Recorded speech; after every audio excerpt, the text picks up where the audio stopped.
At the beginning of the month, I did share a vision board with you that I had put together. And this was, it worked out really well for me. I hung this on the inside of my pantry. It's very kind of crude and simple. But my whole point was I've done more elaborate vision boards over the years, but you don't have to be fancy. And that's my whole point. You don't have to be a perfectionist as long as it works for you. And it did work. There were a few times I felt a little bit disappointed because I felt like, I did not give this my 100%. I could have gotten some glossy pictures out and I could have made it more beautiful. It's not a piece of art.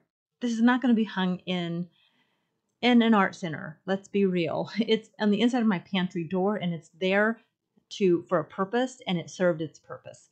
End of story. And I don't know what I'm going to do with it now. I might hang on to it for a little bit longer. I don't know. I feel like I'm done with it. Honestly, I feel like I'm done with that chapter.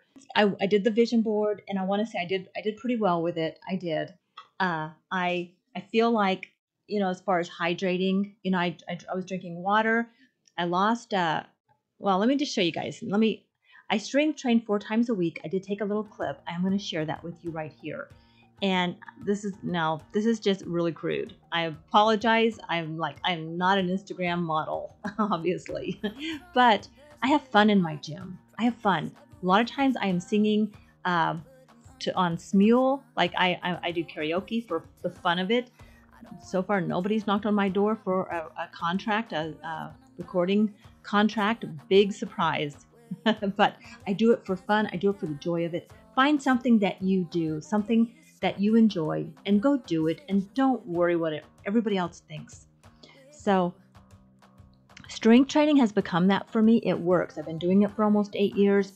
I am not doing a lot of heavy lifting on here. I am not here to tell you how you should lift. I am using an app called FitBod, and it works really well, and it feeds me my workouts. I did work out with a trainer for over a year, and I continue to stay in touch with her, and she helps me so much. But the point is, you have to do it. You have to find a program that you enjoy doing, and you have to do it. And that's what I've done with this strength training.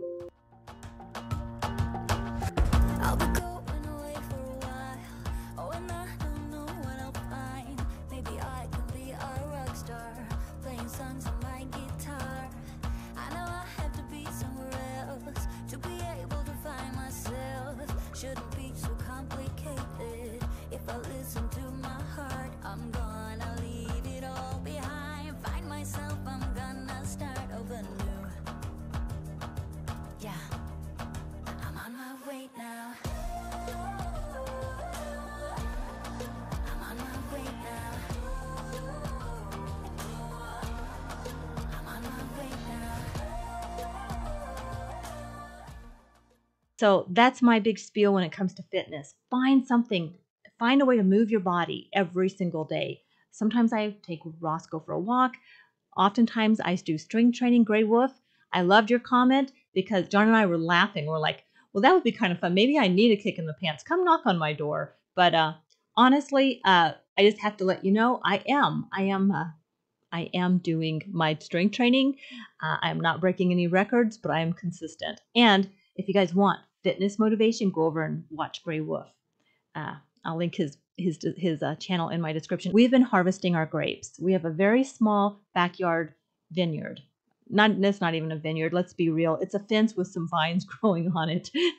And we were picking grapes. I picked 75 pounds. John helped me. I didn't do all the work.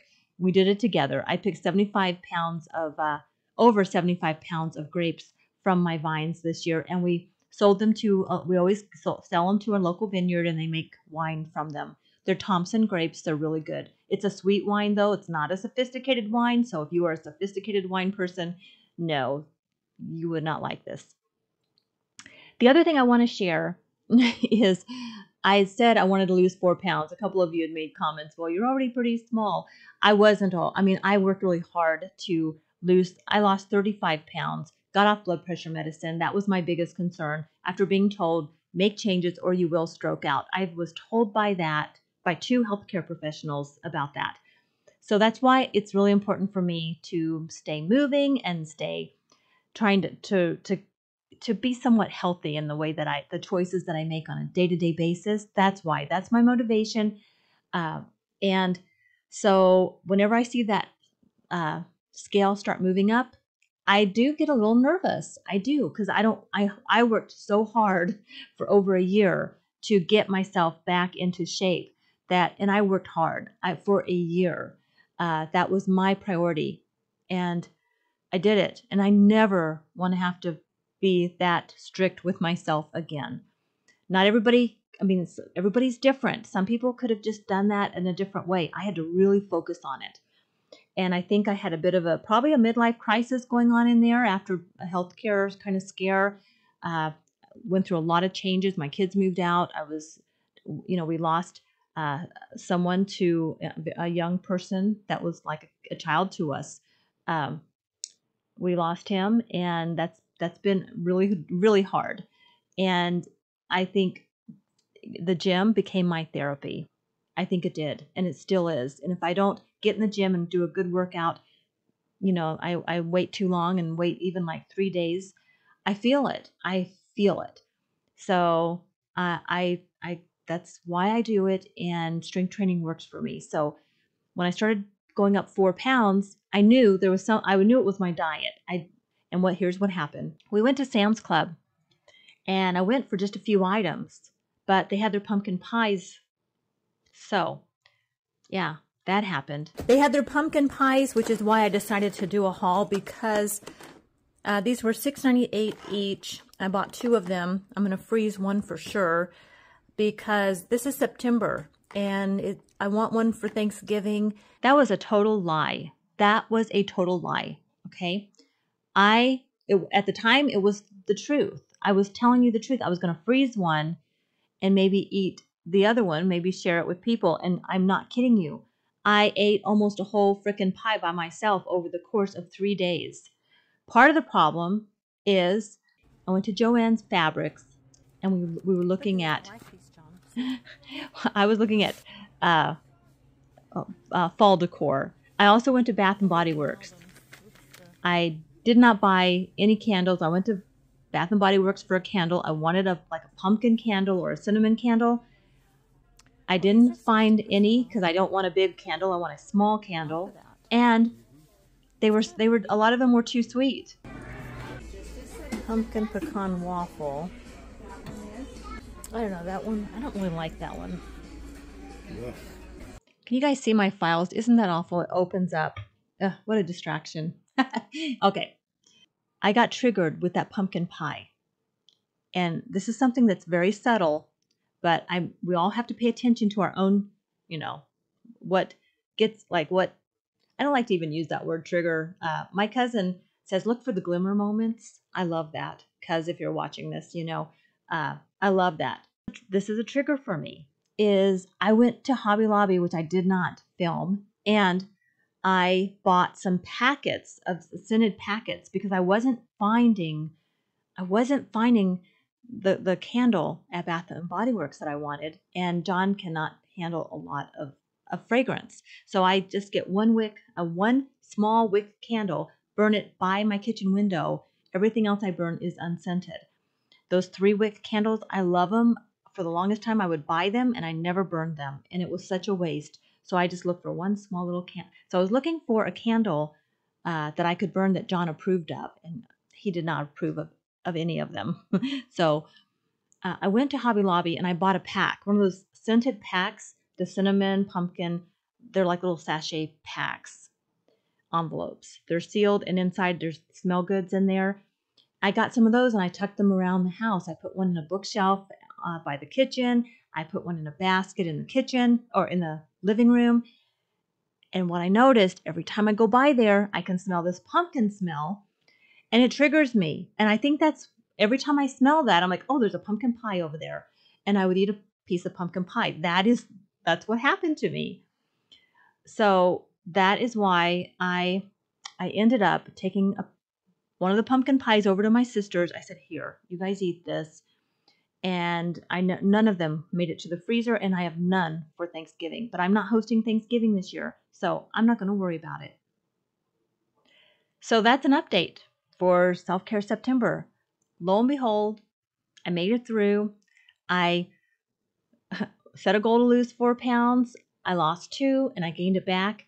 And I'm happy to say, ever since I took that other pie over to my sister's, I'm back down 2. This weekend, we're coming up on the weekend, and John and I will probably gonna have a nice burger or something like that. So when I usually, if I'm wanting to lose a couple of pounds, it's because I've now kind of splurged and I'm beyond my maintenance weight, and now I want to get back down to my maintenance weight. That's all it is. It's like a course correction. Because if I do not do that, I will continue to go up and up and up on that graph. I know it. That's how I am. And I think self-awareness and knowing what triggers you and what sabotages me. I know what sabotages me. And those scented sachets, I love them, but I cannot have a pumpkin pie sitting in my house if I smell them. So yeah, let me know. Do you guys have that problem? Uh, yeah, and I'm still looking for a 1 wick candle. I would still like a candle, but now I'm kind of thinking I might just go unscented and but I just can't do pumpkin pies in my house. Sam's Club, Costco, they have the best pumpkin pies. They are really, really good. Yeah, let me know. Guys, have you had them? If you have and you see them on your shelf, grab them and freeze them. The lady at the store told me you can freeze them. They freeze well, and if you don't get them now, you will not have one for Thanksgiving or Christmas. And Lori F&M Lifestyles, she actually froze one last year and said it was good. It actually was really good. So there you have it. Hope that helps you if you're on the hunt for a pumpkin pie for the holidays. And a good one, and you don't want to bake it. If you want to bake it, good for you. I may try to bake one. We'll see. But only after I lose a couple more pounds. And I'm going to only do it when I have people to share a pie with. So, all right, I'm going to leave you with one last thought. So, one of the things I put on my vision board was to trust myself. And that's been a real struggle for me because I want to trust myself to be able to jump on my blog. This is a creative, what do I want to say? A creative outlet for me. And I want to trust myself to be able to come on here and share the things that I really want to share and not get so caught up on comparing myself with other people. Oh, those channels are doing really well and I need to do more of that. But I want to read something to you because I feel like I'm led. Like I used to be a life coach. I no longer really I'm retired from that. And I think coaching and personal development is wonderful. But I think the best way to be coached is through your own heart and to follow your own heart, to listen to that and trust yourself. So I was feeling a little off today, and I woke up and I picked up the book. This is my $3 book. I mean, personal development does not have to cost money, a lot of money. I was just at Ross's, and this inspired me. And the things that inspire us and snag us and get us out of our human life and our thoughts in our head, they sort of speak to us through our, they just touch our heart. This touched my heart. I feel like sometimes that's the best way to be coached, is right through the heart. Yeah. So spirit led. So trust yourself. Let me get my glasses. I'm going to read this to you. So in trusting ourselves, it can be easy to compare your journey with someone else's, especially in today's world of social media, which allows us to get a glimpse into what another's life might be.